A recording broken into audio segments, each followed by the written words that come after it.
এতেকাফ শব্দটির অর্থই হচ্ছে অবস্থান করা। কোরআনে কারীমের অনেক জায়গায় আনতুম আকিফুনা ফিল মাসাজিদ এভাবে এসছে। হযরত ইব্রাহিম আলাইহিস সালাতু ওয়াস সালাম কাবা শরীফের জন্য দোয়া করেছেন, সেখানে তওয়াফকারীদের জন্য লিত্তাইফিনা ওয়াল আকিফিনা ওয়া রুকআইস সুজুদ, সেজদাকারী, রুকুকারী। তো ইতিকাফ একটা গুরুত্বপূর্ণ ইবাদত। রাসূল পাক সাল্লাল্লাহু আলাইহি ওয়াসাল্লাম মদিনার জিন্দেগিতে সবসময় ইতিকাফ করেছেন, কখনো ইতিকাফ ছাড়েন নাই। একবার রাসূল পাক সাল্লাল্লাহু আলাইহি ওয়াসাল্লামের ইতিকাফ ছুটে গিয়েছিল, তারপরে তিনি শাওয়াল মাসে এটার কাজা করেছেন। তো ইতিকাফ একটা গুরুত্বপূর্ণ ইবাদত এবং রাসূল পাক সাল্লাল্লাহু আলাইহি ওয়াসাল্লাম বলছেন, আল মুতাকিফ ইয়াতাকিফু আন জামিই যুনুব। মুতাকিফ ইতিকাফ করনে ওয়ালা, তিনি সমস্ত গুনাহ থেকে আসলে নিজেকে হেফাজতে রাখেন। ওয়ালাহু কামিলুল হাসানাতি কুল্লিহা, তাই পৃথিবীর যত জায়গায় ভালো আমল হচ্ছে সমস্ত আমলের সওয়াব ইতিকাফকারী পায়। তো ইতিকাফের ফজিলত হচ্ছে এত গুরুত্বপূর্ণ। রমজানের শেষ দশকে ইতিকাফ মূলত কেন রাসূল পাক সাল্লাল্লাহু আলাইহি ওয়াসাল্লাম করতেন? শবে কদর পাওয়ার জন্য। রাসূল পাক সাল্লাল্লাহু আলাইহি ওয়াসাল্লাম এক রমজানে প্রথম দশকে ইতিকাফ করলেন। রাসূল পাক সাল্লাল্লাহু আলাইহি ওয়াসাল্লাম ইতিকাফ করতেন মসজিদে নববীতে, যেই জায়গায় উনি ইতিকাফ করতেন এটাকে চাদর দিয়ে চতুর্দিক দিয়ে ঢেকে দিতেন, পর্দা দিয়ে দিতেন। তো এই পর্দা থেকে রাসূল সাল্লাল্লাহু আলাইহি ওয়াসাল্লাম মুখ বের করলেন আর বললেন, আমি প্রথম দশকে শবে কদর খুঁজেছি, আমি পাইনি। দ্বিতীয় দশকে রাসূল পাক সাল্লাল্লাহু আলাইহি ওয়াসাল্লাম ইতিকাফ করলেন, আবার চাদর থেকে মুখ বের করে দিয়ে বললেন, আমি দ্বিতীয় দশকে ইতিকাফ করেছি কিন্তু আমি শবে কদর পাইনি। তারপরে তৃতীয় দশকে ইতিকাফ করলেন আর রাসূল পাক সাল্লাল্লাহু আলাইহি ওয়াসাল্লাম বললেন যে আমি শবে কদর পেয়েছি। তো ইতিকাফ আমরা করব শবে কদর পাওয়ার জন্য। শবে কদরের বিষয়ে রাসূল পাক সাল্লাল্লাহু আলাইহি ওয়াসাল্লাম কি বলেন যে আল্লাহ সুবহানাহু ওয়া তাআলার থেকে রাসূল পাক সাল্লাল্লাহু আলাইহি ওয়াসাল্লাম শবে কদর কবে এটা জানতে পারছিলেন। বের হইলেন সাহাবায়ে কেরামকে বলবেন, কিন্তু এর মধ্যে দুই লোক ঝগড়া করতেছিল। রাসূল সাল্লাল্লাহু আলাইহি ওয়াসাল্লাম ঝগড়া মিটাতে গিয়ে মিটাইলেন আর বললেন, তোমাদের ঝগড়ার কারণে আমি ভুলে গেছি যে আল্লাহ সুবহানাহু ওয়া তাআলা কবে বলেছিলেন যে শবে কদর লাইলাতুল কদর খায়রুম মিন আলফি শাহর, এক রাত্রির ইবাদত 83 বছর 4 মাসের ইবাদতের সমান, সহস্র রজনীর। তো রাসূল পাক সাল্লাল্লাহু আলাইহি ওয়াসাল্লাম বলেছেন, ইলতামিসুহা ফি আশরিল আওয়াখির মিন রমাদান, রমজানের শেষ দশকে তোমরা এই শবে কদরকে খোঁজো। পরে আরো রাসূল পাক সাল্লাল্লাহু আলাইহি ওয়াসাল্লাম আরো সহজ করে দেন আমাদের জন্য যে ইলতামিসুহা ফি ভিত্রি আশরিল আওয়াখির মিন রমাদান, যে এখন তুমি কেবল এইটা না পারলে, প্রত্যেকদিন না পারলে অন্তত বেজুর দশকগুলোতে তুমি কি করো, এটা অন্বেষণ করো। ইতিকাফের হুকুম কি তাহলে? ইতিকাফ হচ্ছে 3 প্রকার। একটা ইতিকাফ হচ্ছে ওয়াজিব। সেই ইতিকাফ হচ্ছে এরকম যে আমি যদি মান্যত করি যে আমার যদি একজন সন্তান হয় তাহলে আমি আল্লাহর রাস্তায় 10 দিন ইতিকাফ করব। তাহলে এই মান্যতের ইতিকাফ, মান্যত পুরা হয়ে যাওয়ার পরে ওনার জন্য এই ইতিকাফ করা হচ্ছে জরুরি, ওয়াজিব। এটা না করলে উনি গুনাহগার হবে। তবে ইতিকাফ করার জন্য রোজা হচ্ছে শর্ত, রোজা রাখতে হবে। খালি ইতিকাফ করলে হবে না, মসজিদে গিয়ে বসে রইলাম সারাদিন, এরকম না। ওয়াজিব ইতিকাফের জন্য রোজা শর্ত। 2 নম্বরের ইতিকাফ হচ্ছে ইতিকাফ সুন্নত মুআক্কাদায়ে কিফায়া। সুন্নত মুআক্কাদায়ে কিফায়া মানে হচ্ছে যে এলাকার একদল মানুষ যদি, কিছু মানুষ যদি আমলটা করেন তাহলে সকলের পক্ষ থেকে আদায় হয়ে যাবে, আর কেউ যদি আদায় না করেন তাহলে সকলে গুনাহগার হবে বা সকলে ধূমকের শিকার হবে। এই বিষয়টা হচ্ছে এরকম। এবং রমজানের শেষ দশকে যে রাসূল সাল্লাল্লাহু আলাইহি ওয়াসাল্লামের ইতিকাফ, সেটা ছিল সুন্নত মুআক্কাদায়ে কিফায়া। এলাকার কিছু লোক আদায় করলেই সবার পক্ষ থেকে আদায় হয়ে যায়। কেন করতেন? সবে কদর পাওয়ার জন্য। তৃতীয় প্রকারের এতেকাফ হচ্ছে এতেকাফ মুস্তাহাব বা নফল। নফলে এতেকাফ হচ্ছে আমি যখন মসজিদে ঢুকলাম তখন আমি বললাম যে নওয়াইতু আন আতাকিফা মা দুমতু ফিল মসজিদ, যতক্ষণ পর্যন্ত আমি মসজিদে থাকবো ততক্ষণ পর্যন্ত আমি এতেকাফের নিয়ত করলাম। ইয়ার জন্য ওয়াজিব এতেকাফ ওইটা সারা বছর আমি করতে পারবো, কিন্তু রোজা শর্ত। আর সুন্নত মুআক্কাদা কিফায়া এতেকাফ এটা রমজানের শেষ ছাড়া সম্ভব না। আর নফলে এতেকাফ যেটা, এটার জন্য রোজাও শর্ত না, আর সারা বছরই আমি যখন মসজিদে ঢুকবো তখন এতেকাফের নিয়তে আমি ঢুকবো। এইভাবে হচ্ছে এতেকাফের আমলগুলো আমাদের করা চাই। দ্বিতীয় বিষয় হচ্ছে যে এতেকাফে আসলে মসজিদে আমরা থাকি, মসজিদে থেকেও আমরা মসজিদকে বাসাবাড়ি বানাই নি। এখন যে মসজিদে আছি মোবাইল ফোন একটা নিয়ে গেছি, আর আপনার হয় বাসায় আলাপ করি, বন্ধু বান্ধবের সাথে আলাপ করি, আর না হয় ফেসবুক, এরপরে আপনার ইউটিউব, এগুলি দেখতে থাকি। হ্যাঁ, নাউযুবিল্লাহি মিন যালিক।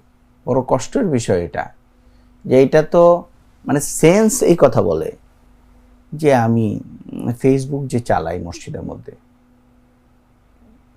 অনেক ছবি, এগুলি তো আমার জন্য মসজিদের বাইরেও দেখার বৈধতা নাই। আমি যেমন পুরুষ মানুষ হিসাবে কোনো একটা নারীর ছবি আসলো, আমার তো এটা দেখার বৈধতা নাই। এরপরেও ফেসবুকে অনেক সময় যাদের আপনার ইন্ডিকেট করা নাই বা সেক্সুয়াল বিষয়গুলো বন্ধ করা নাই ফেসবুকে, অনেক সময় কিন্তু অ্যাড হিসাবে চলে আসে। বাংলাদেশের অধিকাংশ মানুষ ফেসবুক খুলতে জানে, কিন্তু এগুলো যে বন্ধ করে রাখতে হয় এই অ্যাডগুলো অনেকেরই জানা নাই। তো মসজিদের মধ্যে আমি বসে আছি আর এখানে এই ধরনের ইয়া চলে আসতেছে আপনার, আমি যদি স্ক্রোল করতেছি, কিন্তু মসজিদের মধ্যে তো আমি এগুলো গুনাহ, যে এই গুনার অনুভূতিগুলি আমাদের নষ্ট হয়ে যেতেছে। রাসূল পাক সাল্লাল্লাহু আলাইহি ওয়াসাল্লাম একটা হাদিসে বলেছেন যে মানুষের সবচেয়ে মারাত্মক অবস্থা হইল তখন সে আযাবের মুস্তাহিক হয়ে যায়, যখন মানুষের মধ্যে গুনার কাজের অনুভূতি না থাকে। আমাদের গুনার কাজের অনুভূতি সমাজ থেকে নষ্ট হয়ে যেতেছে। আমরা আপনার ছবি দেখতেছি, মহিলা হলে পুরুষকে দেখতেছি, পুরুষ হলে মহিলাকে দেখতেছি। এটা যে পর্দার একটা বিধান, এটা যে আমার জন্য জায়েজ নাই এগুলি দেখা, এইটাকে আমরা মানে নিম্নতম একটা স্টেজের গুনাহ মনে করি না অনেকে। তো এই মানসিকতা থেকে আমার বাইর হয়ে আসতে হবে, এবং মসজিদের মধ্যে যদি আমি থাকি তাহলে আমার এতেকাফ যেরকমভাবে সব বিষয় থেকে হবে, গুনার থেকে হবে, মোবাইলের থেকেও এতেকাফ হওয়ার দরকার, যে আমি মোবাইল ব্যবহার করব না 10 দিন।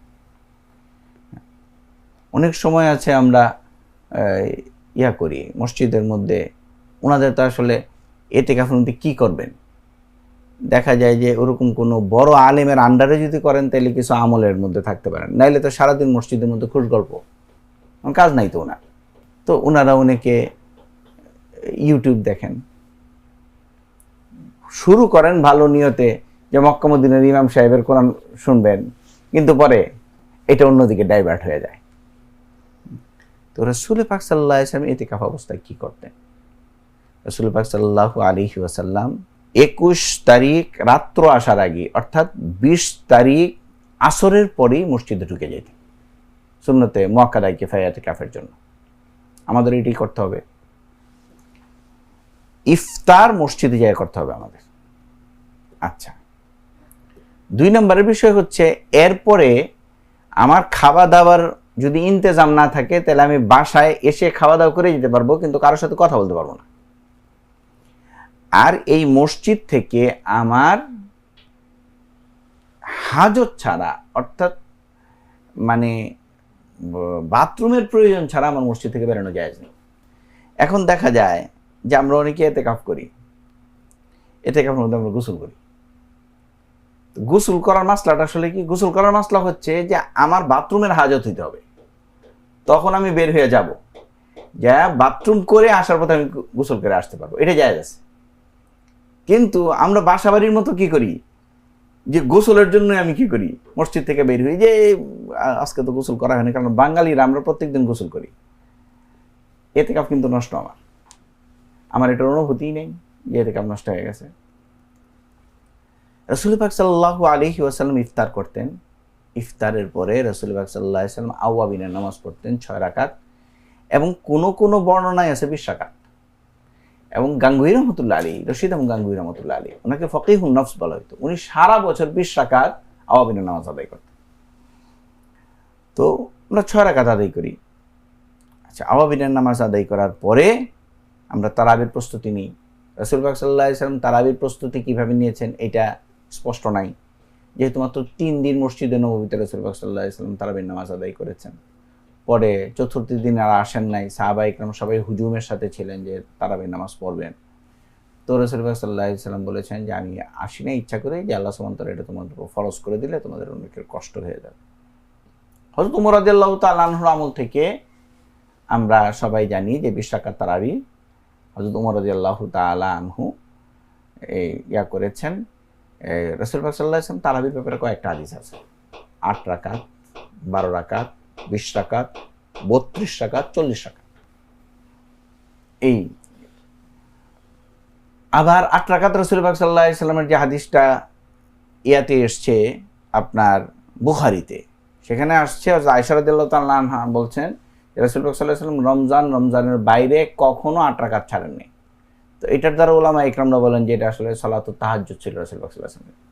আর আরেকটা কথা এখানে বলে রাখতে চাই যে হযরত আয়েশা রাদিয়াল্লাহু তাআলা আনহা হযরত ওমর যখন এই সিদ্ধান্ত নিলেন, তখন কিন্তু আয়েশা রাদিয়াল্লাহু তাআলা জীবিত, এবং উনার বাড়ি হচ্ছে মসজিদ নববীর রাসূল এখন যে রওজা শরীফ এটা।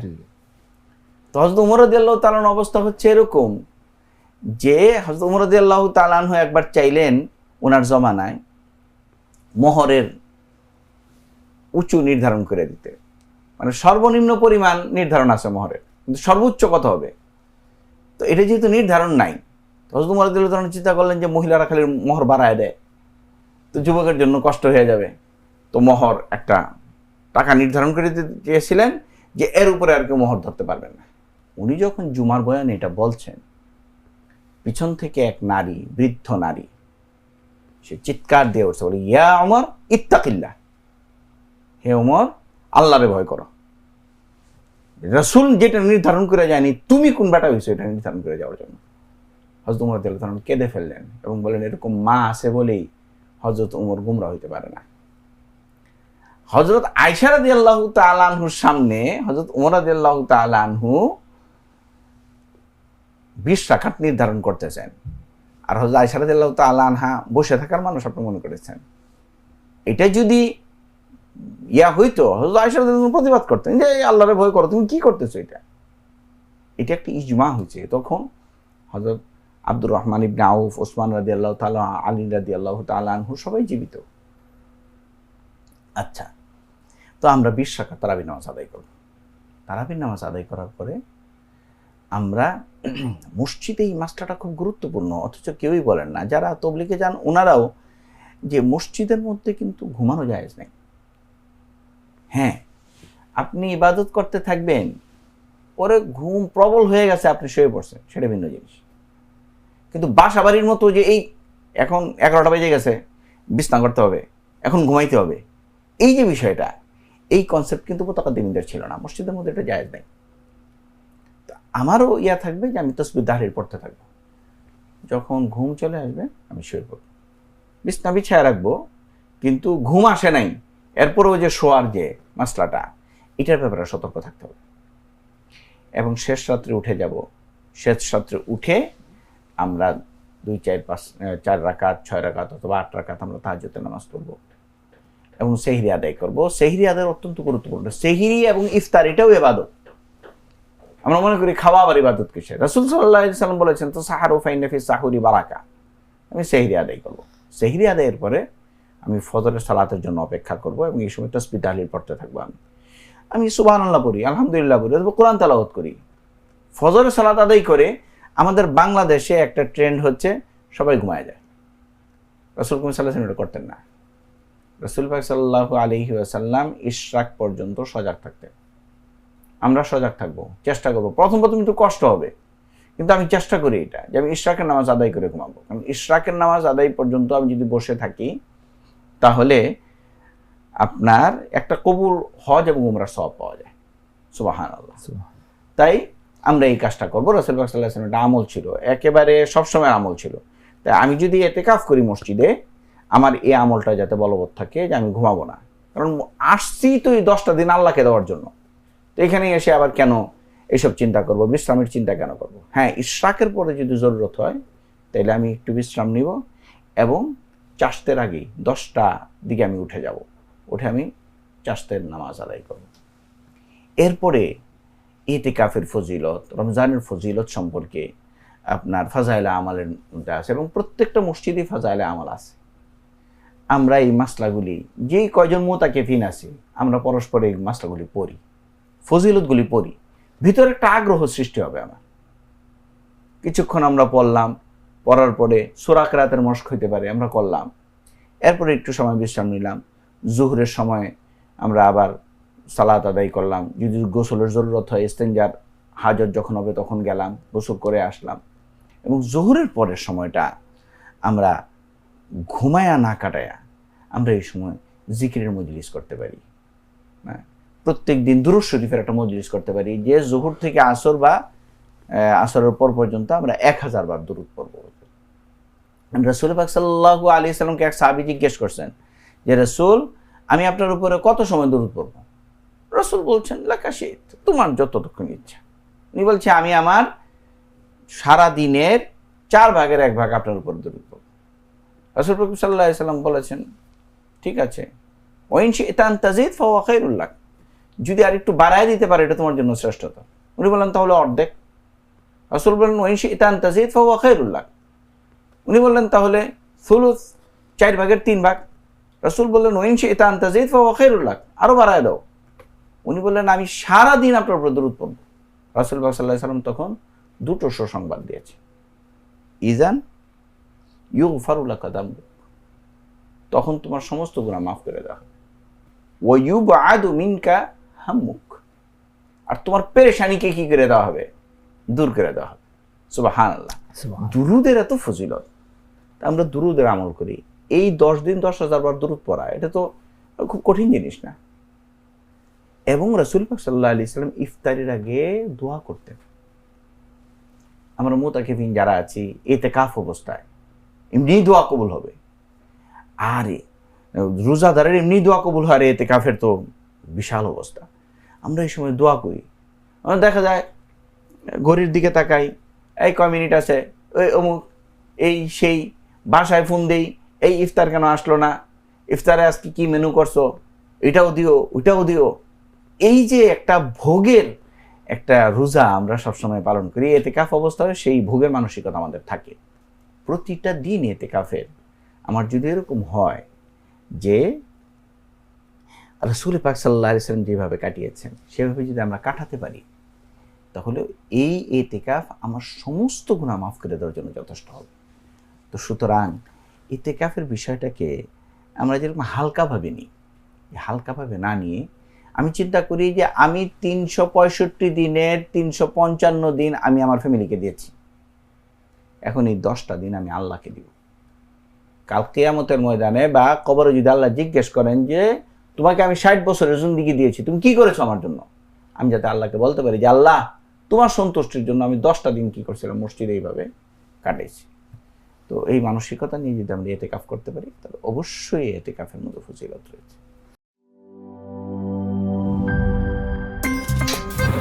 আমার একটা স্মার্ট সিদ্ধান্তে 25% গ্যাসের খরচ কমেছে। ভাবছেন কিভাবে? সাধারণ গ্যাস স্টোভ বদলে আমি এনেছি আরএফএল গ্যাস স্টোভ। এর সাইন্টিফিক নজল ও ব্রাস বার্নার ক্যাপ সমানভাবে তাপ ছড়িয়ে রান্না করে দ্রুত, তাই গ্যাসও বাঁচায় 25%, টাকাও বাঁচে 25%। আরএফএল গ্যাস স্টোভ, নিরাপদ ও গ্যাস সাশ্রয়ী।